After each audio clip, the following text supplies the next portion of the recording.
Bonsoir tout le monde et bienvenue pour ce nouveau thème. Et aujourd'hui, puisqu'on m'a beaucoup demandé ce thème, c'est les giratoires. Alors il y a 3 panneaux déjà qu'il faut connaître. Il y a ici ce panneau qui annonce le giratoire. Et ici, attention, c'est pas marqué stop, mais c'est marqué céder le passage. Et là, c'est un panneau d'obligation. C'est une flèche bleue pour donner l'indication, parce qu'il y en a qui prennent le giratoire en sens inverse. Maintenant, un giratoire, lorsqu'il y a un accident, c'est ou bien comme ça, hop, et on s'accroche, vous voyez, c'est en diagonale, c'est beaucoup moins dangereux, ou bien le gars il freine, et l'autre il vient dedans parce qu'il freine au dernier moment, hop, et il lui rentre dedans. Mais c'est moins grave qu'une intersection comme ça, un feu tricolore par exemple. Donc le giratoire, c'est très bon. Alors ceux qui me disent, il y a des fois des élèves qui me disent, ouais, moi j'aime pas les giratoires. Ben, ça évite beaucoup d'accidents graves. Ça n'évite pas les accidents, mais les accidents graves. Donc les giratoires, c'est utile pour éviter les accidents graves, hein, avec des accidents corporels. Corporels, c'est quand il y a des blessés et des tués, hein, dans les intersections avec feu, c'est énorme. Il suffit qu'il y en ait un qui grille son feu rouge. Ben, si celui qui a le feu vert ne fait pas attention, c'est pour ça qu'on vous dit toujours observez à droite à gauche, même si l'on est prioritaire. Un feu vert n'a jamais protégé d'un accident, hein. Donc un giratoire, c'est fait pour éviter les accidents graves. Et puis, on évite de s'arrêter. Donc, c'est pour éviter qu'il y ait des bouchons. Il n'y a pas de feu rouge, il n'y a pas de stop. C'est un céder le passage. J'ai encore eu une personne, je lui ai donné un cours, il a le permis. Il était dans sa voiture, et je le regardais rouler. Il voulait que je lui fasse un petit bilan. Pourquoi vous arrêtez au giratoire? Il y a une voiture, mais vous auriez pu avancer. Donc, moi, j'ai toujours mes petites voitures dans la voiture. Je lui dis, vous auriez pu avancer tout doucement. Alors, il me disait, mais j'ai toujours cru qu'il fallait s'arrêter quand il y a quelqu'un. Non. Dans un giratoire, quand il y a quelqu'un, on laisse passer, mais on évite un arrêt absolu. Hein, c'est pas un stop. Ah bon? Alors je lui ai fait une démonstration. Alors je lui dis, à chaque fois que je roulais, je laissais le passage. Je lui disais, regardez, j'anticipe, la voiture, elle passe, regardez, mais moi je continue à rouler et je dégage. Voilà. Plutôt que d'arriver vite et de s'arrêter, on gêne toute la circulation à l'arrière.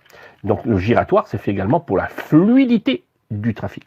Ensuite, il a roulé et il a tout de suite compris la leçon. Alors le problème, c'est qu'après, il avait tendance à ne plus vouloir s'arrêter. Et ça, c'est le problème, hein. Alors des fois, il faut lui dire, attention, là, il faut quand même s'arrêter, parce que là, il y a 10 véhicules qui doivent passer, par exemple. Là, on est obligé de s'arrêter, hein. Donc, on évite de s'arrêter quand il n'y a pas besoin. Donc, on ralentit, hein, on ralentit, on laisse passer, et ensuite on part. D'accord? Donc évitez d'arriver, vous avez souvent les débutants, ils viennent d'avoir le permis, ils arrivent à un giratoire, qu'est-ce qu'ils font? Hop, il y a une voiture, paf, on s'arrête comme si c'était un stop. Non, on anticipe bien avant, 150 mètres, on observe la vitesse et la distance à laquelle ils arrivent, et on se faufile juste derrière. D'accord? Ça, c'est très important. Les giratoires, c'est comme un manège, j'arrête pas de le dire, c'est comme un manège, et on doit trouver une place libre sans arrêter le manège. Je répète cette phrase. Le giratoire, c'est comme un manège, où on doit trouver une place libre sans arrêter le manège. Le manège tourne, je dois essayer de rentrer dans le manège, sans arrêter le manège, c'est-à-dire que je ne dois pas commencer à ralentir et faire ralentir tout le monde dans le giratoire. Alors souvent, vous arrivez trop vite. Alors là, je parle aux candidats du permis de conduire. Souvent, le problème, pourquoi vous avez peur des giratoires? Vous arrivez trop vite dans les giratoires, sans prendre le temps de ralentir, de freiner, de rétrograder. Vous arrivez trop vite parce que vous ne faites que de rétrograder sans freiner. Donc dans un giratoire, on ralentit, on freine, à 35 km/h, on met la deuxième, pendant ce temps on regarde déjà à gauche et on analyse la vitesse à laquelle les véhicules arrivent et la distance à laquelle ils se trouvent. Ils peuvent être loin, mais venir très vite, on laisse passer, ou ils peuvent être proches et venir très vite. D'accord? Donc loin, vite, on les laisse passer.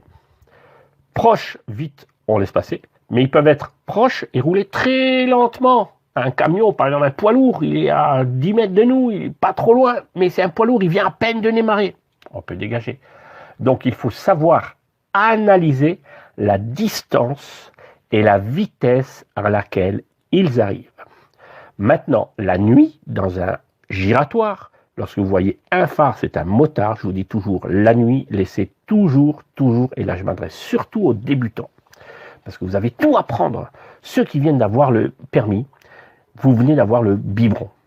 Voilà, c'est une image. Essayez de vous... Voilà. Tous les petits A, tout chien, je crois que tu as ton permis. Tu as le biberon. Donc écoute tout ce que je te dis pour ta sécurité. Il y a encore trop, il y en a 10 qui meurent par jour. Il y a 10 conducteurs qui meurent par jour. Entre 18 et 25 ans, c'est la majorité. Entre 18 et 25 ans, une majorité de personnes meurent parce qu'ils sont au biberon. Le problème, c'est qu'ils accélèrent, ils pensent avoir roulé parce qu'ils ont permis. Et c'est complètement faux. Il y en a même à 40 ans qui se tuent en voiture.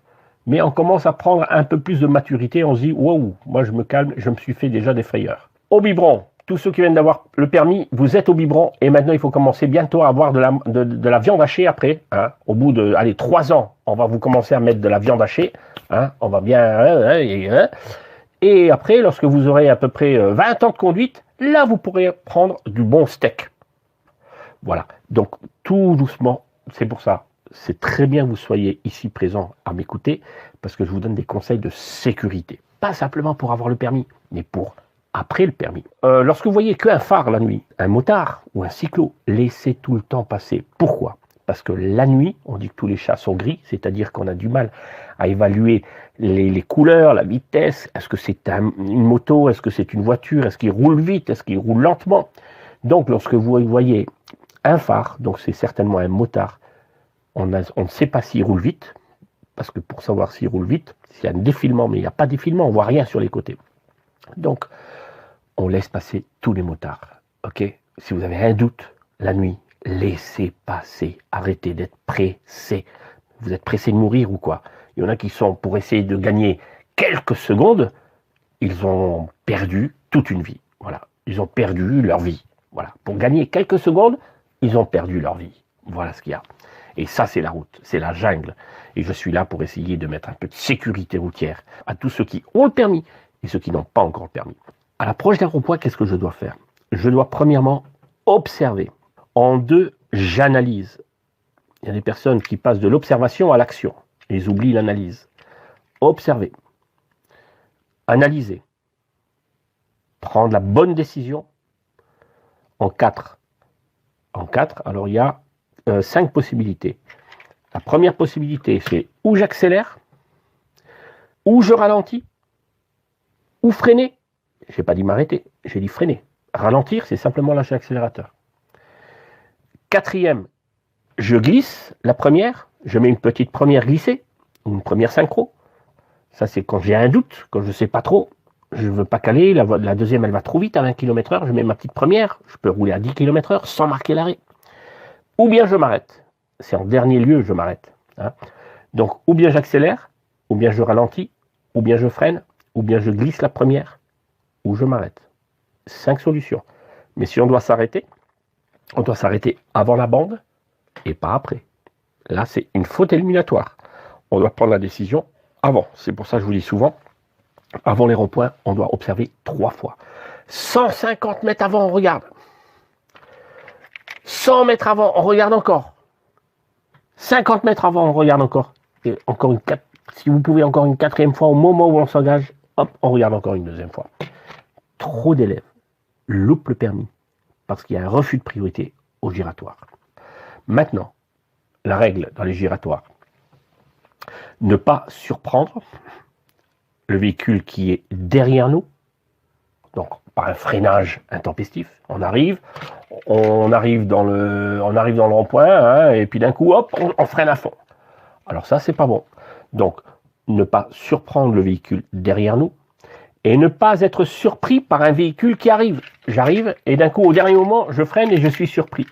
Donc, dans un rond-point, ne jamais surprendre, ne jamais être surpris. Très important ces 2 termes. N'oubliez pas, le souci de détail, c'est ça. Alors, pour prendre la bonne décision dans un rond-point, je ne sais pas si je dois passer, je ne sais pas si j'ai le temps, etc. C'est une question déjà d'expérience. Plus vous prendrez du rond-point, plus ça ira. Et si vous ne pouvez pas avec le moniteur faire des ronds-points, vous allez à pied, en vélo, vous vous plantez là, comme j'avais fait moi quand je voulais passer mon permis. Mais ce n'était pas des ronds-points comme maintenant, c'était des ronds-points à priorité à droite. Et comme j'avais du mal à comprendre, je me mettais debout, et d'ailleurs il pleuvait, je me souviens, et je regardais. Pendant toute l'après-midi, j'étais là en train de comprendre ce qui se passait. C'était un grand rond-point avec plein d'entrées, plein de sorties, etc. Et j'essayais de comprendre. Voilà. Souci, j'avais déjà, à 18 ans, je n'avais pas d'argent. J'avais le souci du détail. Et il me fallait absolument mon permis. Et donc, je me déplaçais. C'est ce que vous faites maintenant. Vous vous déplacez plus maintenant. Vous regardez la vidéo d'Antoine. Je l'ai déjà dit, c'est pas parce qu'elle est loin qu'on peut passer. Attention, c'est pas parce qu'une voiture est loin. Oui, mais elle est loin. Oui, mais tu as vu la vitesse à laquelle elle vient? Laisse-la passer. Alors, je vous souhaite une bonne soirée et à peut-être demain pour un nouveau live et un nouveau thème. Au revoir.